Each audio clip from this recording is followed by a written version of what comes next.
जय श्री माताजी। ऑनलाइन उपस्थित सभी साधकों का हम स्वागत करते हैं। सर्वप्रथम सामूहिकता में कुंडलिनी चढ़ाकर बंधन लेंगे।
तीन महामंत्र और श्री गणेश मंत्र का उच्चारण करेंगे।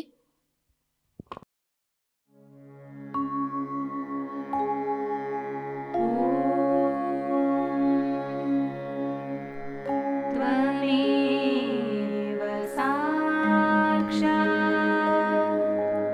श्री महालक्ष्मी महासरस्वती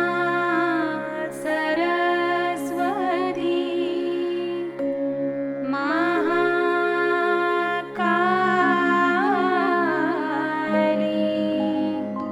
त्रिगुणात्मिका कुण्डलिनी साक्षात् श्री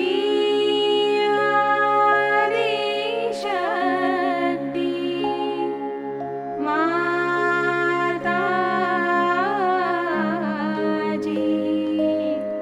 श्री निर्मला देवी नमो नमः।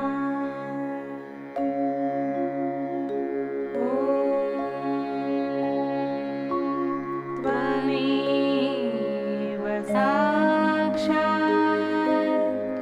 श्री कल्की साक्षात् श्री आदिशक्ति माताजी श्री निर्मला देवी नमो नमः।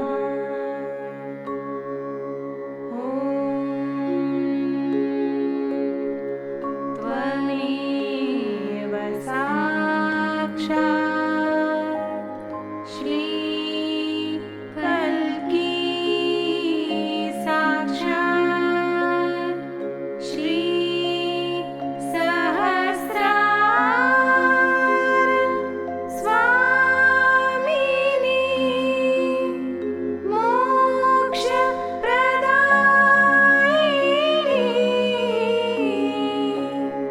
माताजी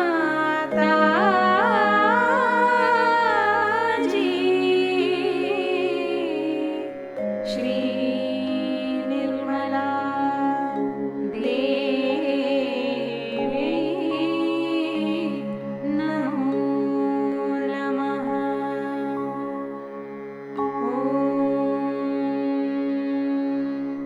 त्वमेव साक्षात् श्री गणेश साक्षात् श्री आदिशक्ति माताजी श्री निर्मला देवी नमो नमः।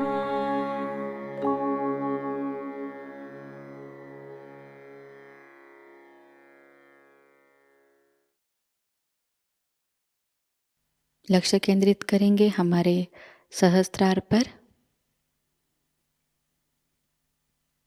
श्री माताजी, कृपावंत होकर हमें निर्विचार अवस्था प्रदान कीजिए।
इसी अवस्था में हम परम पूज्य श्री माताजी की अमृतवाणी को ग्रहण करेंगे।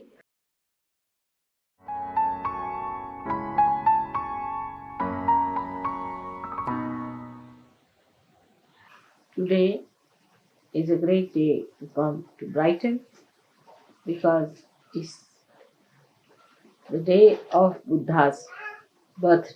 Today is Buddha's birthday, Lord Buddha's birthday. You all have heard about his birth and that his mother dreamt of an elephant, of a large white elephant, before the birth of Buddha. And then it was predicted that a child will be born in your family who will be either a great saint or a very great king, as in Sanskrit called Chakravarti, means the one who is the ruler of the whole world. So the father got worried and he thought he must get the son involved into the family life, into material life, and give him all the pleasures of life. So he built a very special place for him, beautiful palace to live in. And where he got married to a girl called Yashodhara, was a very, very beautiful woman, gave him all the pleasures of life, everything that he could do to entice this boy away from asceticism. Also, you know the story of his going one day on the road, how he found three types of people, and how he felt that why a person should become old, why should a person suffer in life, and why should people die. So all these three things put an inquiry into himself, and he started trying to understand why these things happen to human beings. With this, the inquiry started. So he reached a point where he could not bear any more the comforts and all the attachments that were entangled around him by his father. He had a son whose name was Rahul, and he left the son and the wife in the search of the truth. Now, he started from a wrong end, I should say, for the search of the truth, because he wanted to know why there are miseries in the human beings. And so he started from collective towards the set. When we see miseries all around us, many people have seen, they say, what about others? Will everybody get realization? Will everybody will have this? You see, this comes from the wrong end, I feel, because first of all, we must know, are we all right? Are we perfect? Are we full of joy? Have we received the absolute knowledge? If you start from this point, it's always better. Because he started from the wrong point, searching it from the collective, to remove the miseries of the people, he had to go in a very roundabout. So he read all the books and Vedas, and this he went to big pundits, to all the great knowledgeable people, to meet them, to ask them the answer why there are these three things. That is, the yoga is the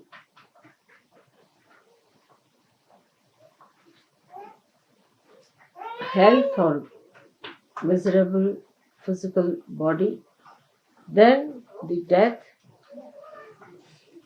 and the old age. Went and asked so many people, and they said, you have to die because you are born. And then they said that you have to become old because you are born like that. And you have to suffer because you commit sins. He was not satisfied with his answer. So he went on searching and searching and searching. And then he got tired, absolutely fed up. When he went to a place called Gaya, very near Patna it is. I've seen the place and the tree. And he sat under a banyan tree where he slept off because he got so tired of his seeking. And after the sleep, he got up and suddenly he got his realization. And he thought the whole drama is over. Now his mother herself was Adi Shakti, who gave him the birth.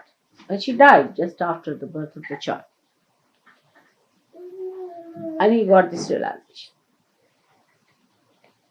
Now at that time, when he got his realization, there was nobody to tell him what it is, that what it means. Realization is nobody to decode or talk about anything that was to be understood by him. But because of his tremendous seeking and such ardent desire that the Shuddha Ichcha, the Kundalini itself, rose. But of course, the Adi Shakti blessed him and he got his realization under the banyan tree. Now, any incarnation which came on this earth had to samayachar, according to the time, the need of the time had to act. Firstly. Secondly, the need of the incarnation to come on this earth was first created in the human being. So, supposing at a time when there was too much of ritualism, Brahmanism, or priesthood, and people were trying to take everything onto those artificial rituals and all that, an incarnation had to come on this earth to correct those ideas. Like Krishna came at a time when he said, this is all Leela, Puja and everything he cancelled. Nothing doing, no Puja, nothing. You just have Ras, enjoy yourself. It's all a joke going on, see. So he brought that concept at that time in the awareness of people that the whole world is a Leela, is a play of God's own whims. So you just enjoy it. And that's how he created this wonderful festival of Holi, which we had in Delhi. I don't know. Any one of you who was there for the Holi?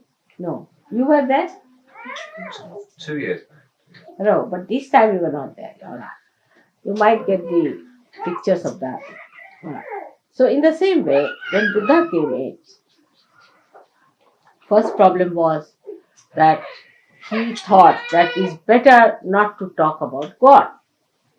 Because in his search, everybody told him the answer was, oh, it's God who does it. He punishes you. It's God who gives you this old age. It's God who does it. But what is this God after all? Why does he do it? He said, you better ask the God. Where is the God? So everybody put every blame on God as usual. Even that's done today. Nothing new. And nothing unusual, I should say. So this must be done by God. If you cut your throat, God put my knife in my hand and he cut my throat. So you see, he thought better not talk of God. Because everybody is going towards God. Then the people whom he met, they said, now I have become God. He said, how? He said, I'm God. Oh, what? Why? Because he could mesmerize people. He said, I have become God. Just imagine. So he thought that is very dangerous to talk of God because people take God in the hand and use it for their own purpose. Always say, oh, this is what the God has to do and it's God has done it and I'm in connection with God and I'll tell God. So he got a fright and he said, it's better not talk about God because that puts the attention of the people on ritualism, artificial things. They are building temples after temples and just doing all these horrible things which one should not do. Like if you go to the south, you'll find the in the temples, they shave their heads of the leaves. They shave it completely. And that they have to, this all cobbled along the sides of the walls of the temple. And the ladies who shave their head are just rolling along the sides. They have to do it sometimes 1008 times, rolling. Imagine. And the water is poured on them. See, God knows what is the ritual from where it has come. So the poor women go on rolling like that. And somebody is pouring water on them all the time, buckets after buckets. The husband and the brother and all, they bring one after another. You see, one is finished and another one. Poor lady is rolling like that on that muddy, sort of a cobbled area. I mean, I was shocked when I saw this. I was, and then later on, you see, they became modern. So they started selling the hair, you see, abroad. So the whole thing became a big industry in Madras, you see. The hair was made into this bouffant and all that, you turn it, you see. Sent to England and other places. So it's, I mean, in the name of God, ridiculous things were done. Ridiculous things were done. So he just thought, better not talk about God. The first step is self-realization. He was a great Sahajayoga Meditation. Because he said, nothing doing, don't talk about God or anything. First you get your realization. That was the first condition. Establish it. Unless and until you have established your realization, nothing doing. So he just started his own method of propagating Buddha's knowledge, or you can Buddhism as they call it. Of course, it became ism later on. So all that he started with the idea that people should first become Buddha. Buddha means realize. Buddha is to know. So Buddha means the person who has known, means the one who is a realizer. So what he says, Buddham Sharanam Gaccham. I surrender. Sharanam means I surrender to the Buddhas, means to all the Sahajogis. You are all Buddhas because you know. When you know, you are the Buddha. Now, without going into all that nonsense of renunciation and shaving your head and wearing that dress and everything, you have achieved your realization. It's a short circuit or a short path. Why? Because he started from the other side. But if he had started directly from himself, it would have been better. You see, in practical sense, I'll tell you how it is. Supposing you want to repair your house. So, you have to have instrument for that house. But supposing you are worried about all the houses of the world and you start repairing. Neither you will repair other houses nor yours. So first you must practice on yourself. Put your attention to yourself. It also is a method by which you avoid seeing the point, seeing the reality. That if you are not all right, how can you improve the whole world? So when your attention goes to other things, you must know that there's something wrong with you first of all, which must be corrected. And that's why it took him so much time to go round and round and round. He had to give up his wife, give up his family, give up everything and get to realization. Because by giving up everything, he realized that it is he who should achieve. It's a very circuitous way.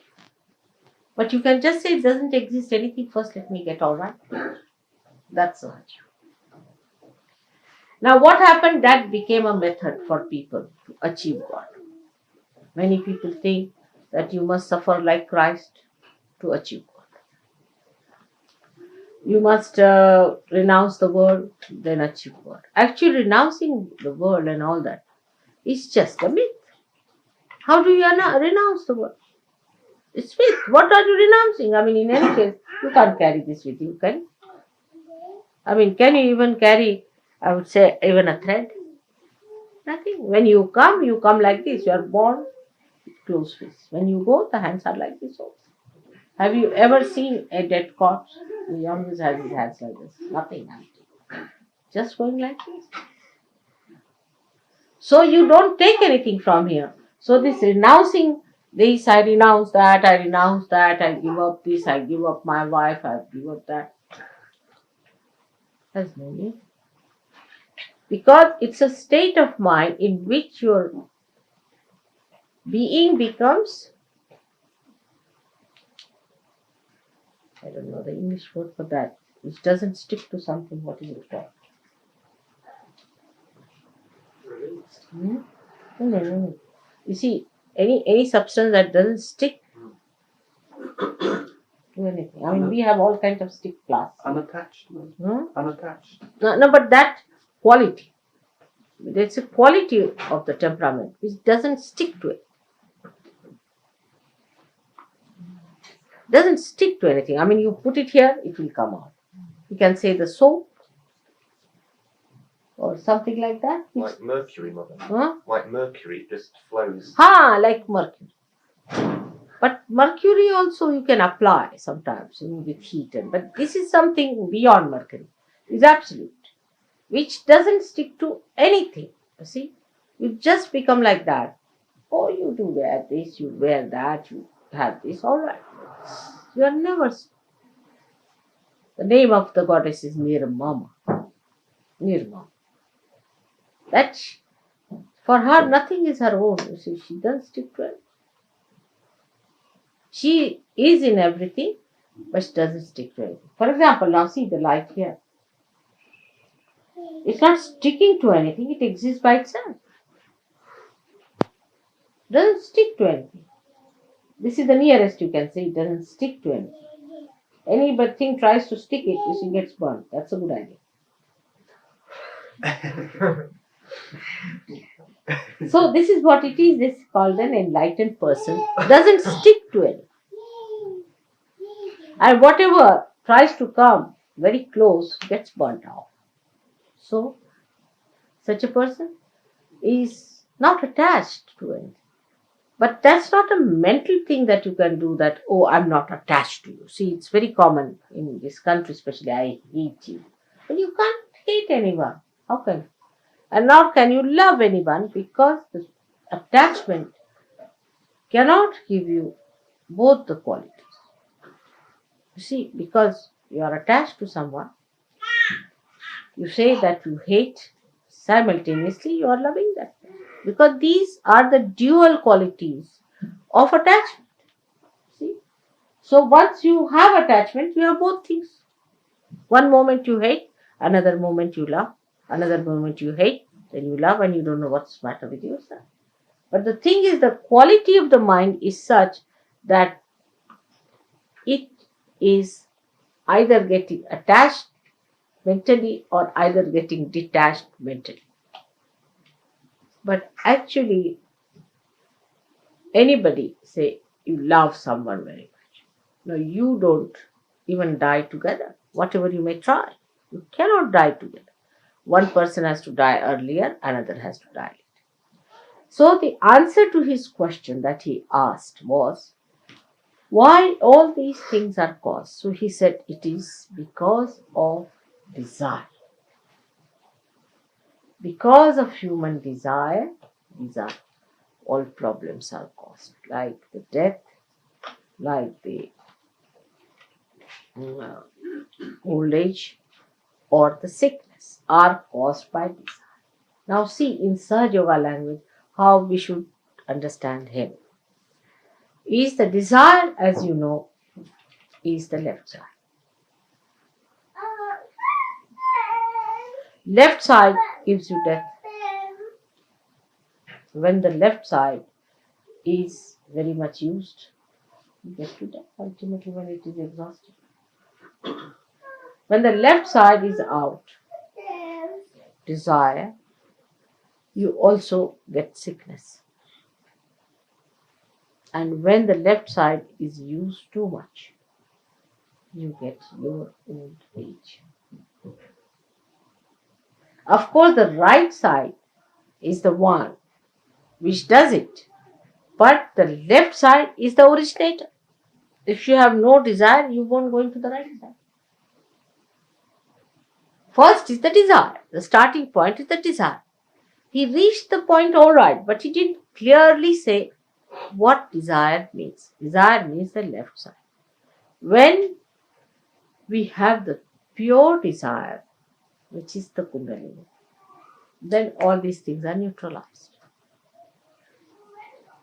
When the Kundalini rises, the pure desire, the real desire, the only desire, it gives you the absolute by which you don't get old, you don't die, and you do not get sick. Because you achieve that which is eternal. It does not die. You become the spirit.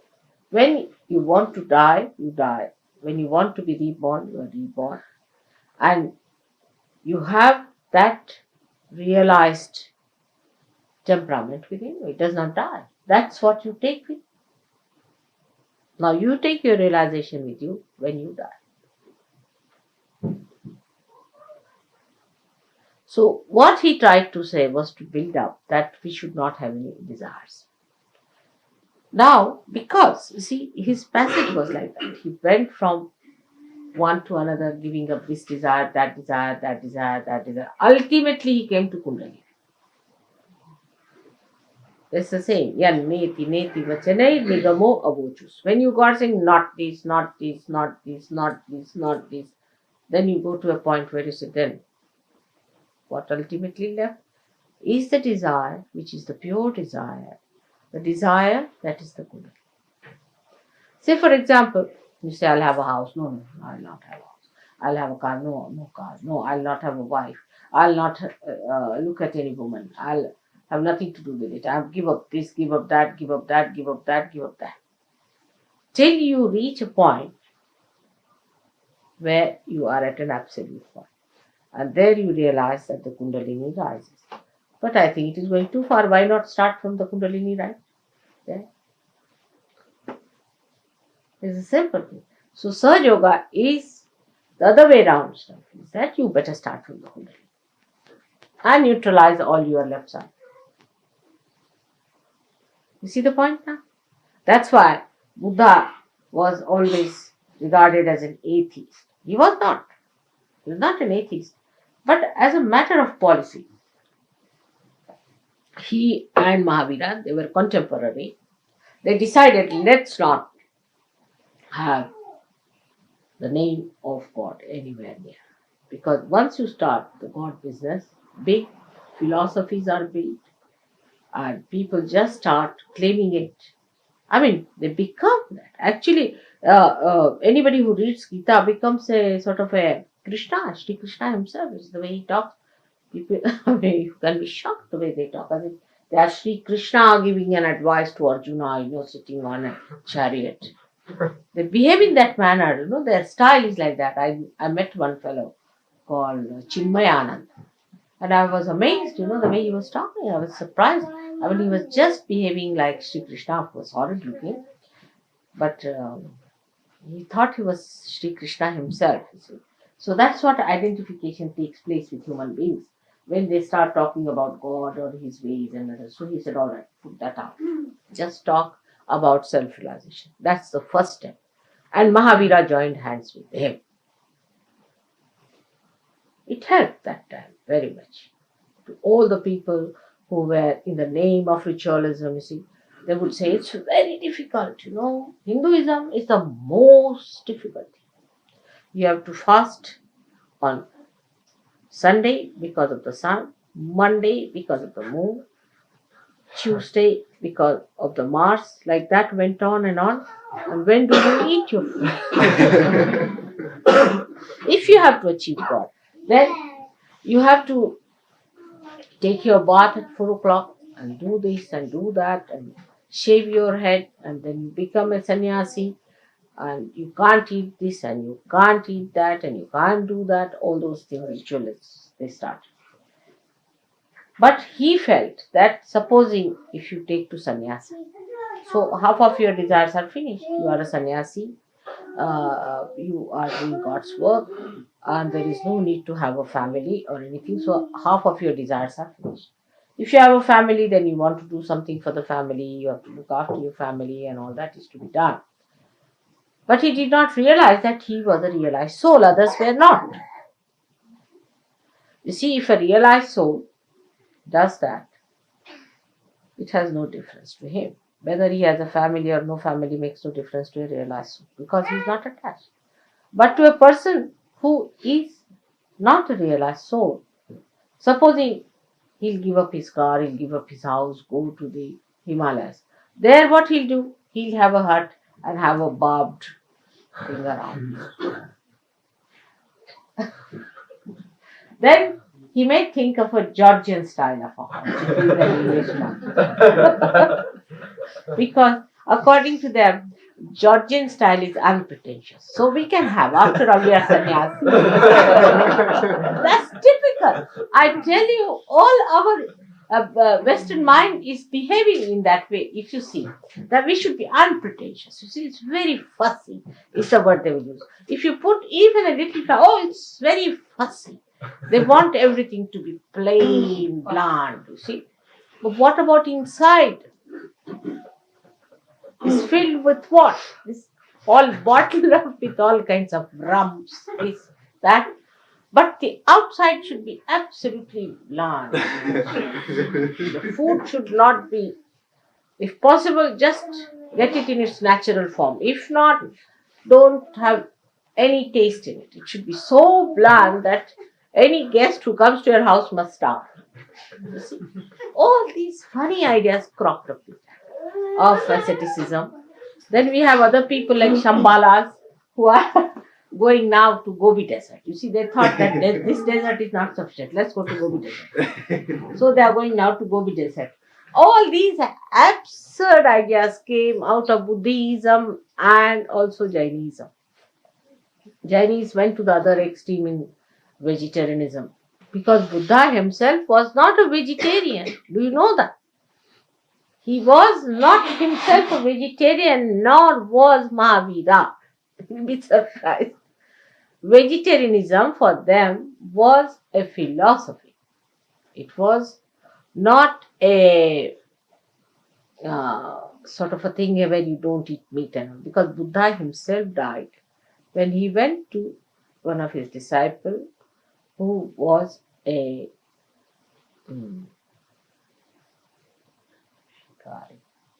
hunter. And the hunter had killed a wild boar.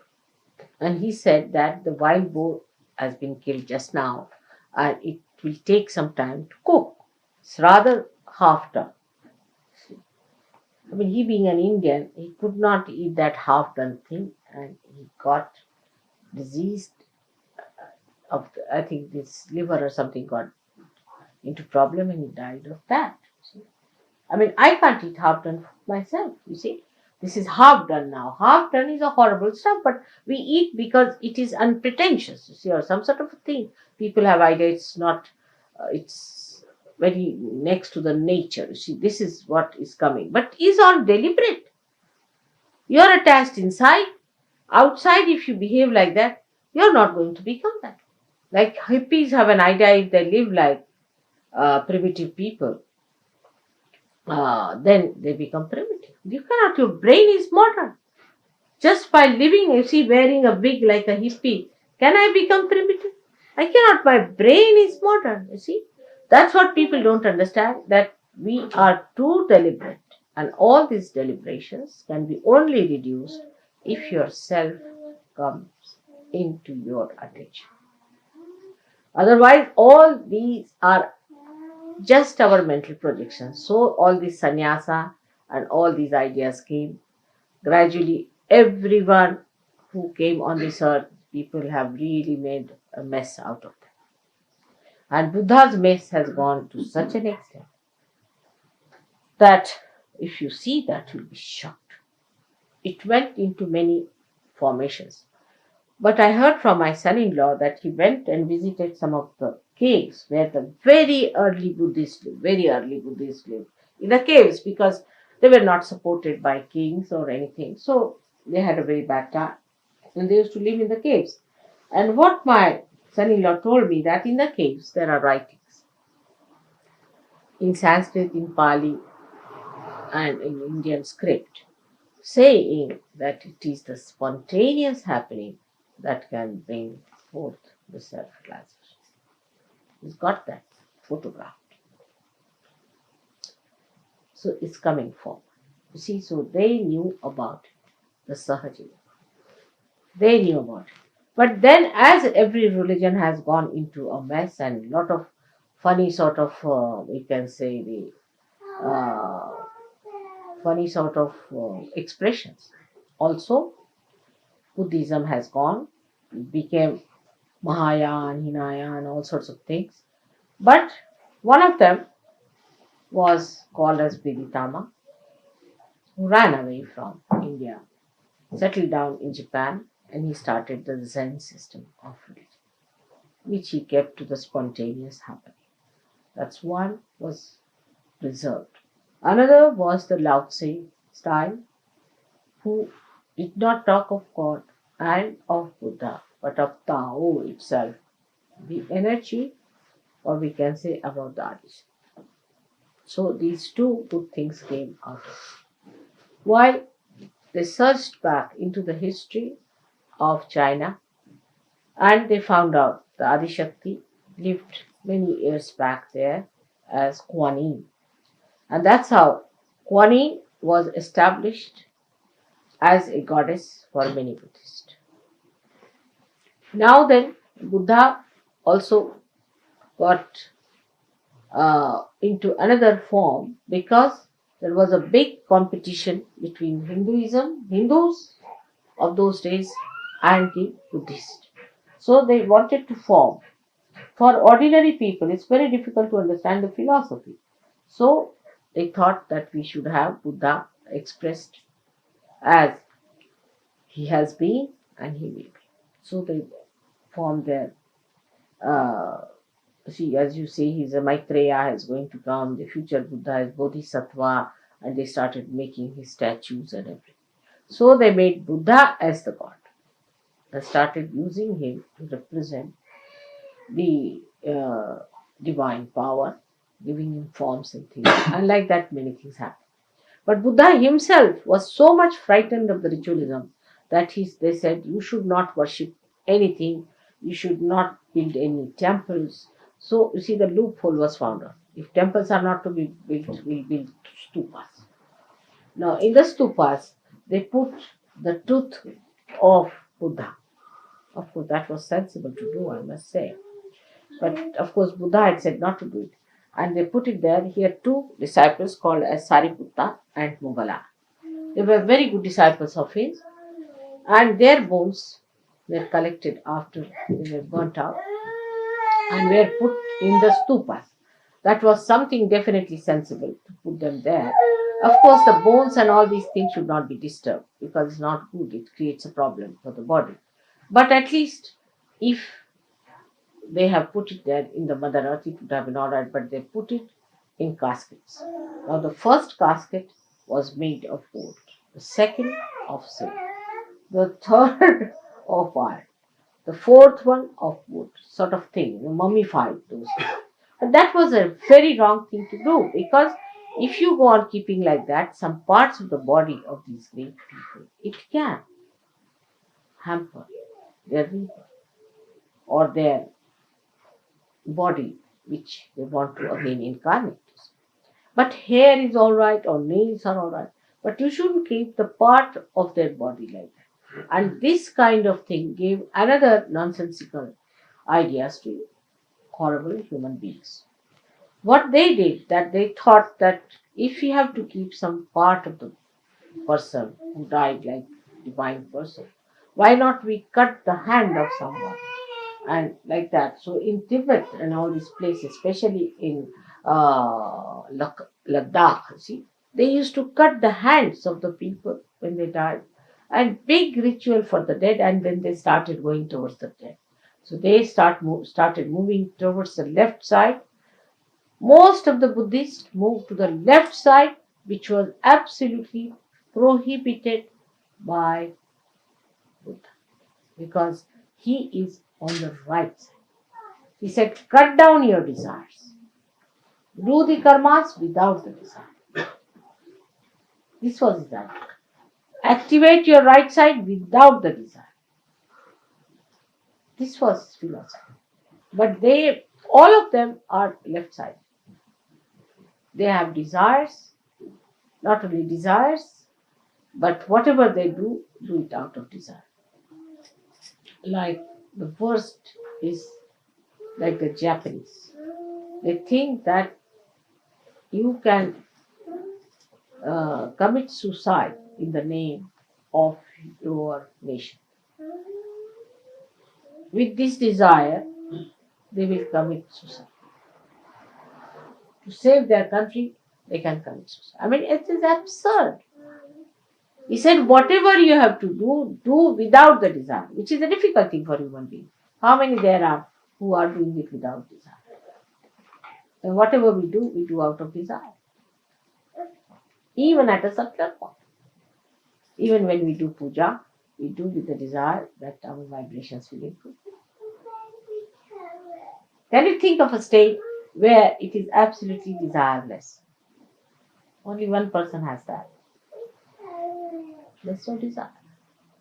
Desireless. The whole thing is done without any desire, so there is no disappointment. There is no unhappiness. You are going to America knowingly that is going to be a horrible experience. But it's a joke. Just going to see the joke. Without any hope. Maybe it might work out to be something tremendous. But no desire. See, it's so desireless, the whole personality is, that even if I have to desire for something, I have to ask you better desire, because I have lost the sense of desire. So many times I've said, you better do it. Unless and until you pray to me, I can't do it. That's why I ask you, write to me a letter, because you see, I can't desire. I don't do anything. Without doing anything, it is happening. So why should I desire? I really don't do anything. You'll be amazed, I don't do anything, I don't desire anything, nothing of the kind. It's working, I'm just watching it. And you are saying, whether you are doing it, I'm quite surprised. That is Tao. If you read about Tao, it is said that it doesn't do it, but everything works out. So this is what he said, which was all Sahaja, that you have to be desireless and do everything, and he is the one who controls our ego. Because if you have no desire, you will have no ego either. Ego is only built up when you have a desire to do something.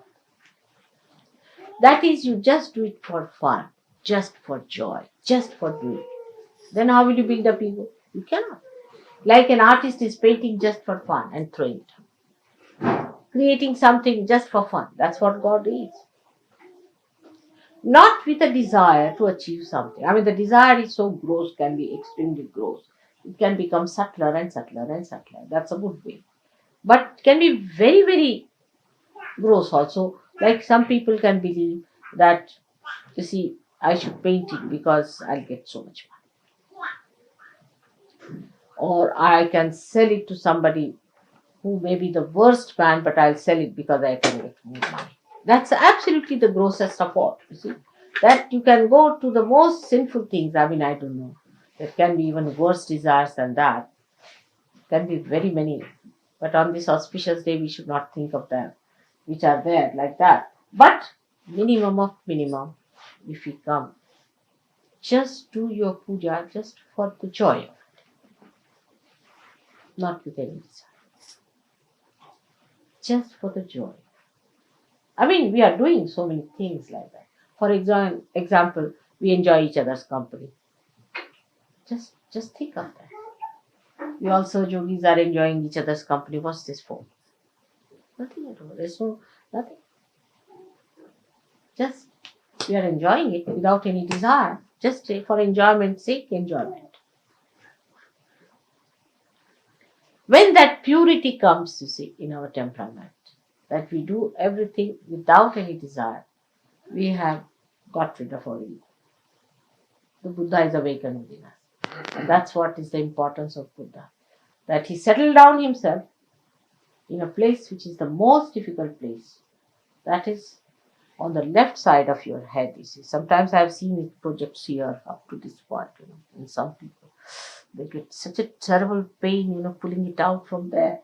Can't imagine. So this horrible point, which is so funny, it is sometimes it can blow up like that. You see, sometimes it can pierce through. It's a horrible one, which all of you have developed quite a lot, you see. And it takes its forms in different ways and methods. For that, we have to say, Buddham Sharanam Gaccha. Means we surrender ourselves to Buddha. Then what does he say? The second one is very good. Sangham Sharanam Gaccham. I surrender myself to collectivity. Sangham. Sangha is the collectivity. I surrender myself to collectivity. Ego goes down. First of all, Buddha, who is sitting, who is the deity, which is the enlightenment, you say, I surrender myself to Buddha. Secondly, you say, I surrender myself to collectivity. Egoistical people cannot surrender. So, I surrender myself to collectivity. So, we say, Sangham Sharanam Gaccham. It is to Virat. It is the third one. Buddham Sharanam Gacchami, Sangham Sharanam Gacchami. The third one, Dhammam Sharanam Gacchami. Dhammam Sharanam Gacchami. Dhamma means the religion, the balance. I surrender myself to religion, which is essence of it. Or you can put it the other way down, that Buddham Sharanam Gacchami, Dhammam Sharanam Gacchami, Sangham Sharanam Gacchami. That's all. If you have achieved it, then we can talk of God, not before that. So these three things are to be achieved. We would put it in a Sahajayoga way like this. First of all, Dhammam Sharanam Gacchami. I surrender myself to my virtues. All desires can be surrendered to your virtue. Is it virtuous to do like this? You can. If you are brought up that way, you will just not do it. You will have no desires to do something that is not virtuous and righteous. You will just not do it. So, Dhammam Sharanam Gacchami. Then you should say Buddham Sharanam Gacchami, means I surrender myself to my enlightenment. This is the second state when you are ascended. Surrender myself to enlightenment. Enlightenment that I have got to my spirit. Is the spirit who is going to guide. No more my physical, mental, emotional, nonsensical temptations. But what is the spirit? And thirdly, the Sangham Sharanam Gacchami, to the collective, to the whole, to the Virat. This is the way we have to work it out. So ultimately reach the same point. That let me start it from myself. From myself to others, not from others to myself. It's like treating the tree from outside, not from the roots. But Sahaja Yoga treats you from the roots. First you get your realization, alright? Then you learn how to surrender yourself to your dharma.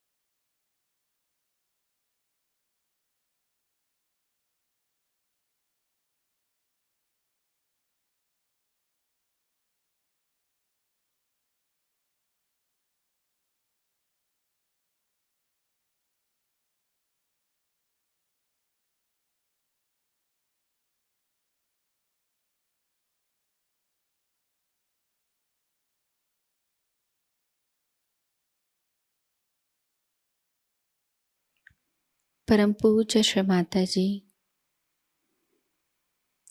आपकी परम कृपा में हम सब एक प्रतिभाशाली व्यक्तिमत्व बन जाए। श्री माताजी, आपकी परम कृपा में हम सब आपके श्री विराट स्वरूप के अंग प्रत्यंग बन जाए। अपनी ध्यान धारणा और सामूहिक कार्य की तपश्चर्या से हम श्री आदिशक्ति के एक प्रभावी और प्रभावशाली माध्यम बन जाएं।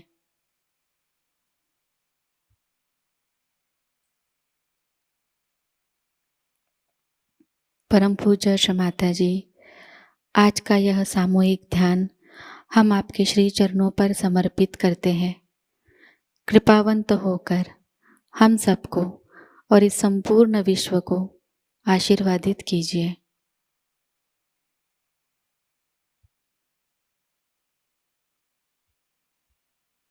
श्री माँ को प्रणाम करेंगे और सामूहिकता में कुंडलिनी चढ़ाकर बंधन लेंगे।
आज का यह ध्यान केंद्र यही संपन्न होता है।